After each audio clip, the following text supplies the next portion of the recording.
Hey guys, it's your girl Jakara, and welcome back to my YouTube channel. For those of you who are new, don't forget to join the family, like, comment, and subscribe. If you want to be a subscriber of the week, make sure you're leaving a comment so you could catch my eye, and I can make you a featured subscriber of the week in my next video. For those of you who aren't new, welcome back to my channel. Thank you for supporting me thus far, and let's get into the video. Real quick before we get into the video, I just want to say a big congratulations to the subscribers of the week. Y'all are awesome. Thank you for engaging, participating. If you want to be a future subscriber of the week, make sure you're liking, commenting, hit that notification bell so you never miss a post, and you increase your chances of catching my eye in the comment section and being a featured subscriber in my next video or upcoming videos.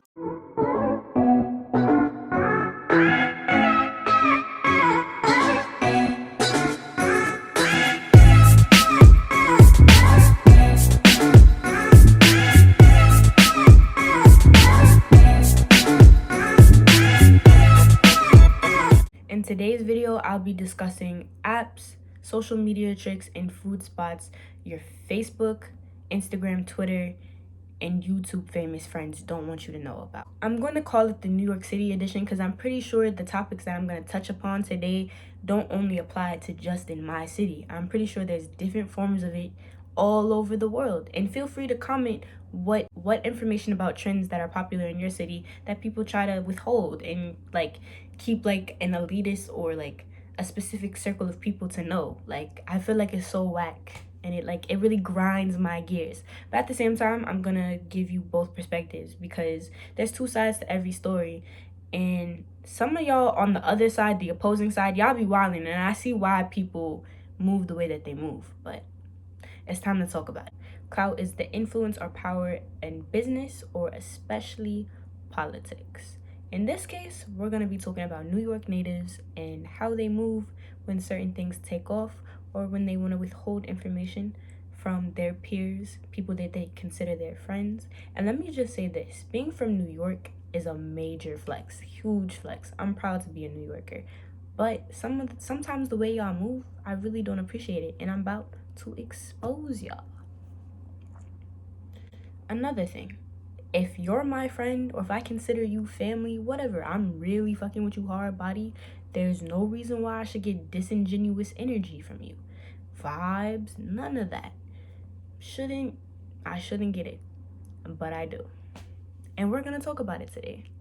I'm gonna put y'all on. I'm gonna give y'all the tea. I'm gonna let y'all know the real. Right now, we're gonna get into stuff that happened on Facebook.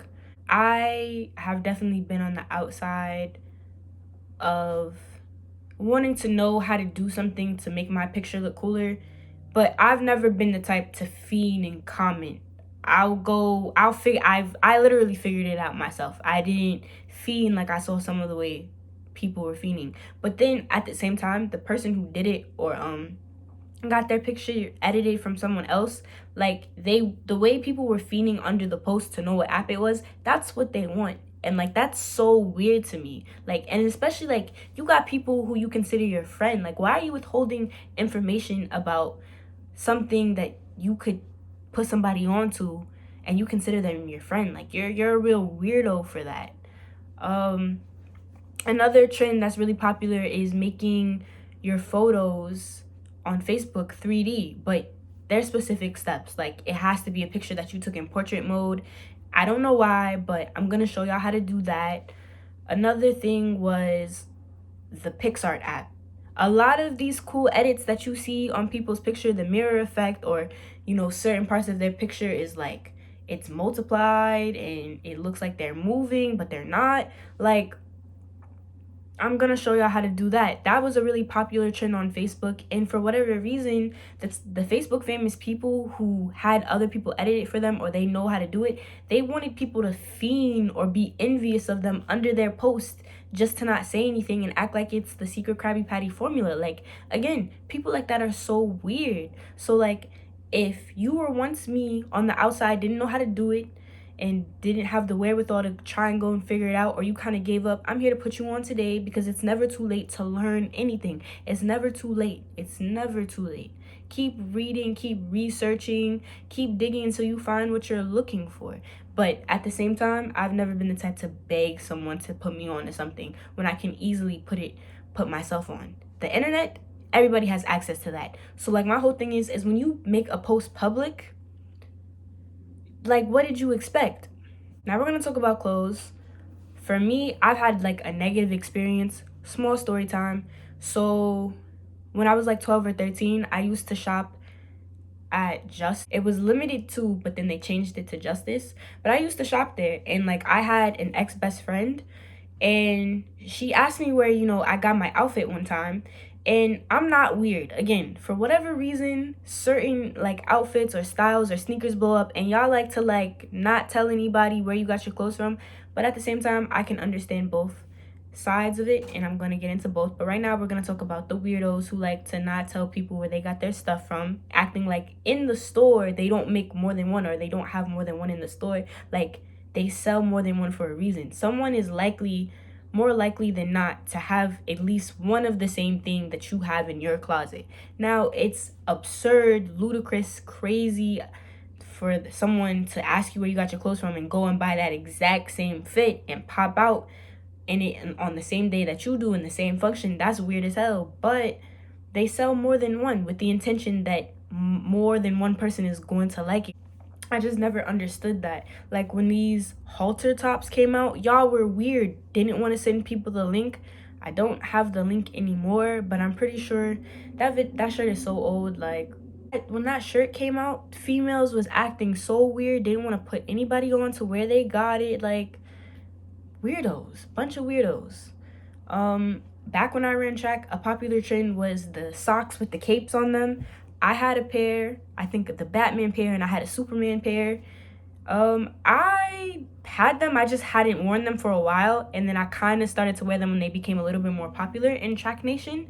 But I would see people at track meets, asking other people who had them on where they got them from, and they put up a front like they tell them a different store. I mean, it's really possible that it was from a different store, but the store that you could get them from was Spencer's. If you're interested in buying them, or those were socks that you wanted and still didn't know to this day where to get it, like I'm gonna put you on. Like it was just weird to me. But before brands like Pretty Little Thing and Fashion Nova blew up, I vividly remember Teyana Taylor wearing and promoting it before it blew up in the public eye the way it has. They're doing collaborations with Cardi B now. Like their clothes are a little bit more expensive, and like Fashion Nova is affordable fashion that you get sent to your crib quickly. Like their shipping is fast. Their processing time is fast. Their customer service when they first came out was a little bit iffy. It took me 5 months to get a return or like a refund or a store credit for some jeans that I ordered a couple sizes too small. But that was when they first started, feel me? But Teyana Taylor was wearing Pretty Little Thing and Fashion Nova in 2018 before they kind of blew up in the movie Honey that she did, a Netflix original or whatever. So, and then they started working with Cardi B, and then they started working with other celebrities. Teyana Taylor did a collaboration with Pretty Little Thing. Yeah, so like Teyana Taylor was like really putting them on, or like she was one of their first celebrity brand ambassadors. Facebook famous, Instagram famous, or like Twitter famous people, especially in New York, like to go and do is like post their food on social media, but they want to be weirdos and not put the location or not put the menu or not tell people where they got the food, but they want to post it. Oh, this shit slap, but okay. And then people like are like fiending under the post. That was never my body or my energy to fiend under a post. Like I'm gonna find it. But one of the places that blew up was Jenavies Cafe, and they have like these really elaborate milkshakes that look out of this world, but they brought them to reality. Like they look better than the drinks that you see at the sugar factory, like the Cheesecake Factory. Like their milkshakes are bomb. I've had one. I've never been inside the restaurant. Before the pandemic, I thought I was gonna be outside, but we stuck inside. Like I was gonna go to so many food spots. Like I had plans. Now, Lash, West Indian, and American Cuisine, there was a chicken and waffle trend going on, especially the red velvet waffles with the chicken.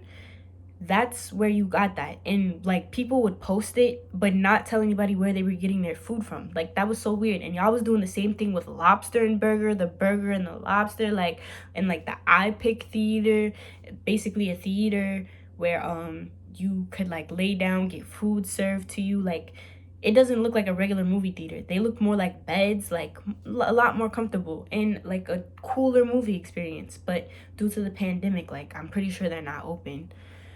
But like, yeah, just weirdos. And like, why would you withhold information? Again, I know I sound repetitive, but why would you withhold information to the point that you have people being envious or like begging you to tell you something? Like, why are you forcing people to actually need you for something? Like, again, so weird to me. Some of y'all New York natives are weird.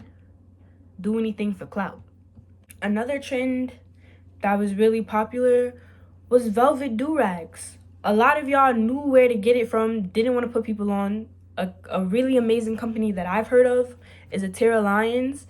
Haven't purchased one personally from there. I got this from my local beauty supply store. I think it's by Kiss.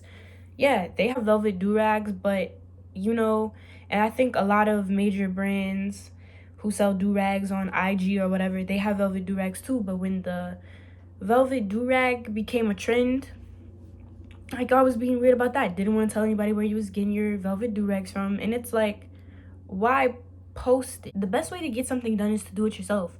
So I educated myself. I figured out how to do my own intros and what apps they use, or like apps that I already knew. I learned the apps a little bit more in depth. And now I'm advanced and I started my own little business venture. I create outros and intros. If you're into that, I'll be making a page soon or a website. But I'm starting to create intros for people and myself, obviously. But yeah, I started creating outros and intros, and I was proud of myself, and I posted it on my page one day, and I said, you know, for a small fee I could create an intro and outro for you. But I had to learn how to use the app, and at one point I remember I was desperate almost, and like was doing research and looking for someone to do an intro for me. And I actually paid someone to do an intro for me, and they didn't even do it. So I got finessed. So that was annoying. But I taught myself how to use apps on my phone. Like, I'm not gonna hold you. Every video that you've seen on my channel thus far, until my laptop comes, has been created from my phone. Everything that went into that video, I did it on my phone. I'm a novice when it comes to Apple technology, especially on their phones. I even taught myself something new in iMovie on my phone. But I'm pretty sure it would be easier to edit my stuff on a laptop, an Apple, a Mac, or whatever. So I'm gonna rectify that situation sooner than later. And pretty soon, but like I'm not gonna abandon my phone. Like, I'm gonna still continue to record on my phone and edit on my phone if I need to. I'm not gonna completely abandon it, but just editing on my laptop would be so much easier and will be so much easier. But yeah,